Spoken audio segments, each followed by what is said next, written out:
Hi guys, welcome back to Fibro Friday. Today I'm actually talking about something we already touched upon briefly last week, but it's sleep.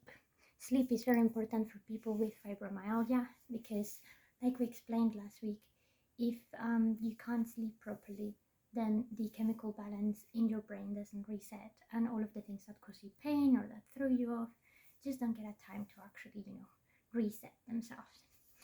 So when we talk about fibromyalgia and sleep, there are different issues.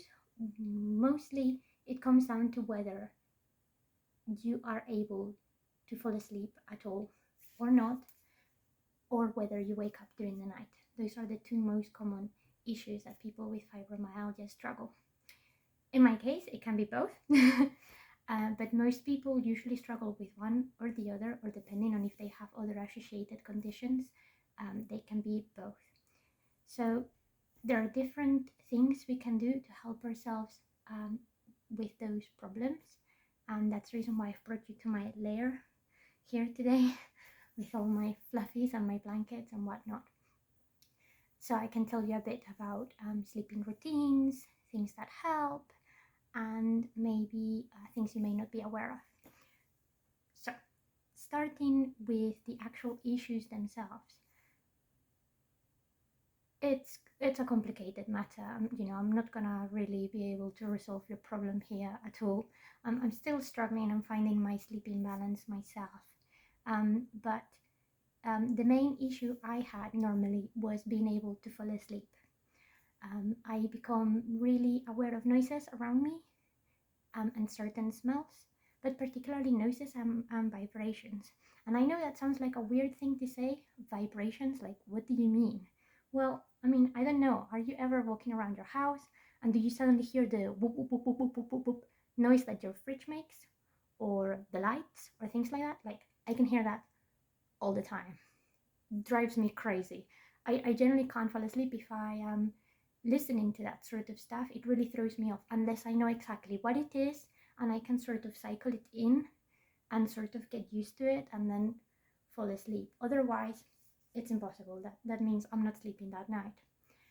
Noises are not as bad as vibrations. And what I mean with vibrations is literally imagine someone is, I don't know, doing some form of roadworks outside of your house and you can hear the drilling and the movement and things like that. Or someone upstairs or next door is having a party and you can feel the subwoofer. That sort of pulsation, which is no longer just a noise, it's actually the sort of whoop that causes that vibration. I can feel them. And they are really disturbing because a noise you may be able to sort of, cover it with something else. Sometimes I put audiobooks or maybe some music, rain music, or rain sounds really help just to cover it because it's like white noise and it sort of gets rid of the noise and it also helps you relax. But if it is something like a vibration, it's no longer something that you can hear. You literally feel it through your body.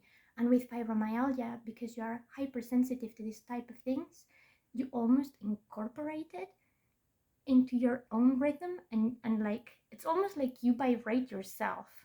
I know it sounds like a really dumb thing to say, but it's exactly how it feels. And you can feel the vibration like from your toes all the way up to your legs and then your body, and then it's in your head and you cannot get it out. It's almost like you could hear your heart pulsating all the time.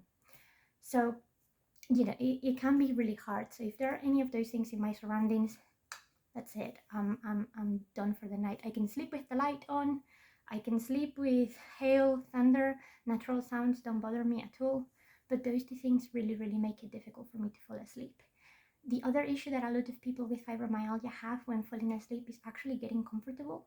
If you are not comfortable and you're in pain, it's very difficult to fall asleep unless you're completely knackered. And if you're completely knackered, well, eventually your body will just pass out and that would be it. But it's not ideal. That's not a type of restful sleep. So, there's things that we can do to improve that. And the other issue, like I said, is waking up during the night. You may be able to fall asleep, but once, you may have a very short sleep, then you wake up during the night and it's just difficult for you to get back into that cycle because your brain activates and that's it. You go, go, go. Well, it's not rocket science, but this is one thing I've learned, and it's one thing a lot of people find it difficult to sort of come to terms with. But at the end of the day, if you have fibromyalgia or any other type of chronic illness that sleep deprives you and your body clock becomes a mess, you can do as much as you can to sort out your body clock, but at the same time, sleep when you can. If sleeping during the middle of the day and having a nap does you good, go for it. I can do that. It drives me crazy and it really messes me up. But if that helps you, then do it. And don't feel apologetic for having to take rests during the day simply because you are tired or you need that sleep. You know, your brain and your neural system doesn't work the same than everyone else. So give yourself a break and, understand that that's just your rhythm. There may be ways we can change that rhythm, but, there are limitations. So one of the first few things that I really want to talk about is your sleeping gear. I know I'm making it sound really fancy, but anyone would be able to tell you that in order to sleep, you need a good mattress or a good pillow, unless you're one of those people that fall asleep on top of a rock and they're fine.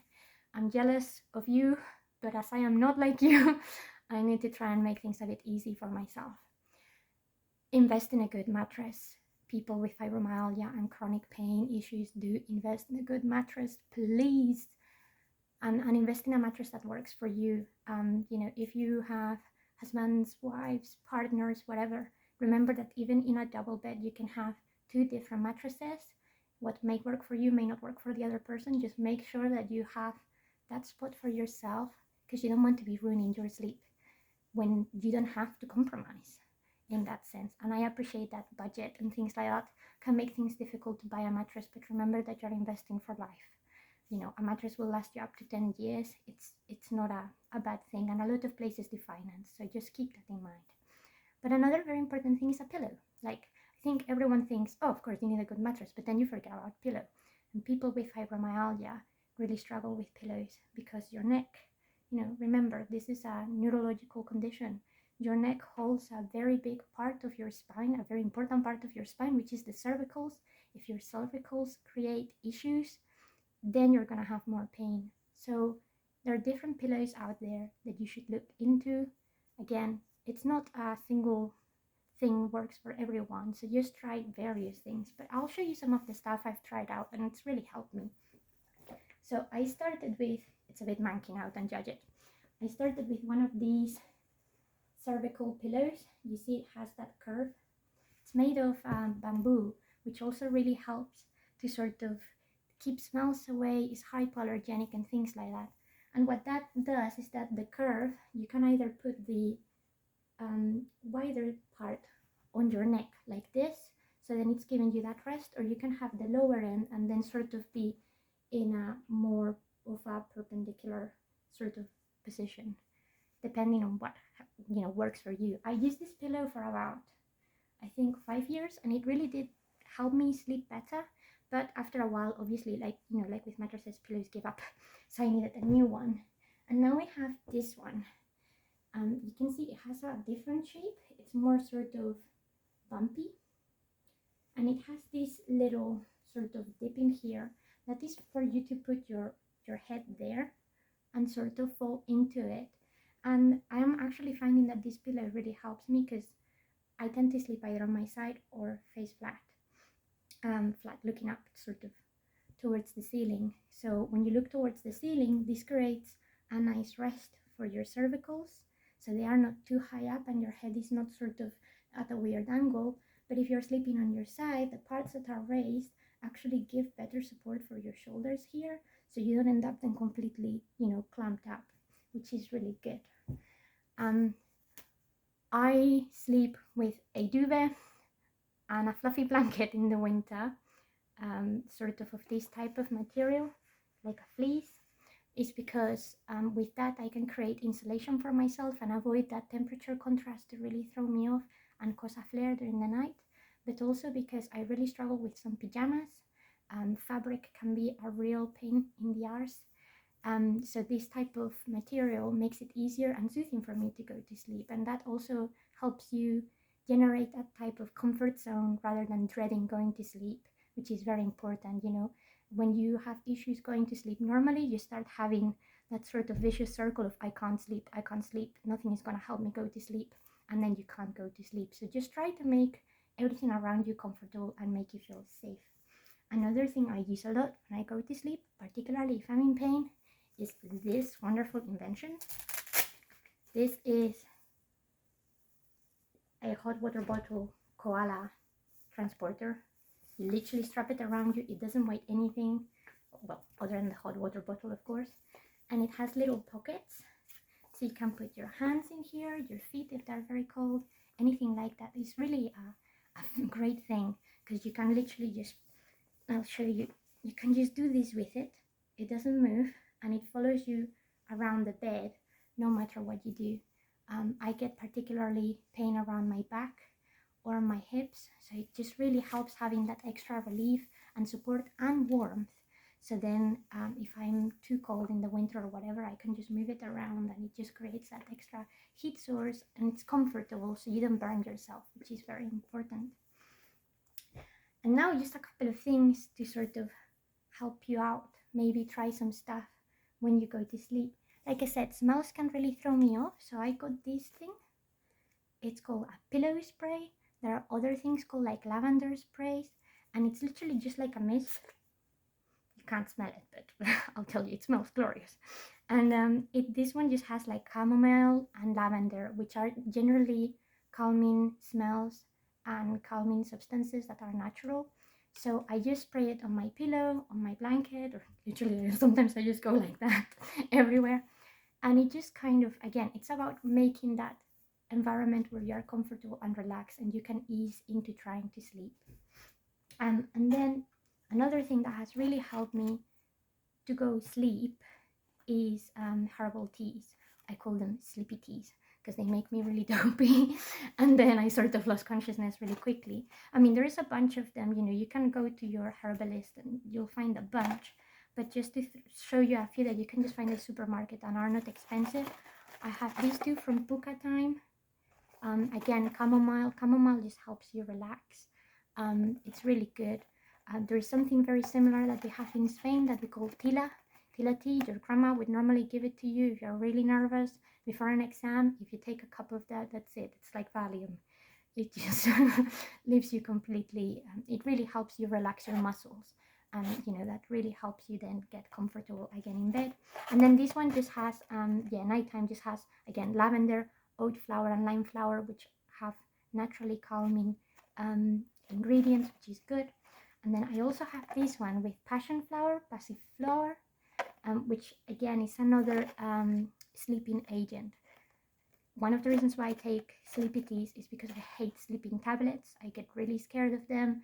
And some people, they can have some side effects, but you know, at the end of the day, this is just a natural tea. You just drink it, and over a while you will build some resistance to it, but it may help you start feeling more comfortable with going to bed and actually relaxing and getting in the mood of resting. And another thing I would say for those of you listening is that when you go to bed, remove your phones, don't have TV, anything like that. It genuinely does keep us awake. That's for everyone, not just people with chronic illness, but it does genuinely keep us awake. So right now I'm going to bed. I have an alarm to go to bed to ensure I don't have any type of screens in front of me when I am actually trying to go to sleep. And I just sit down and read or do some meditation, or listen to an audiobook, which kind of helps me go to sleep again. That's the only reason why you should have a phone nearby you when you're going to sleep, if you're using it to sort of get some noise there to cover, or just to help you, you know, relax. But yeah, those are generally some really helpful things I found. If you can do some very light exercise like stretches or things like that before you go to sleep, like really warm exercises, even with like heaters and whatnot, that would be good.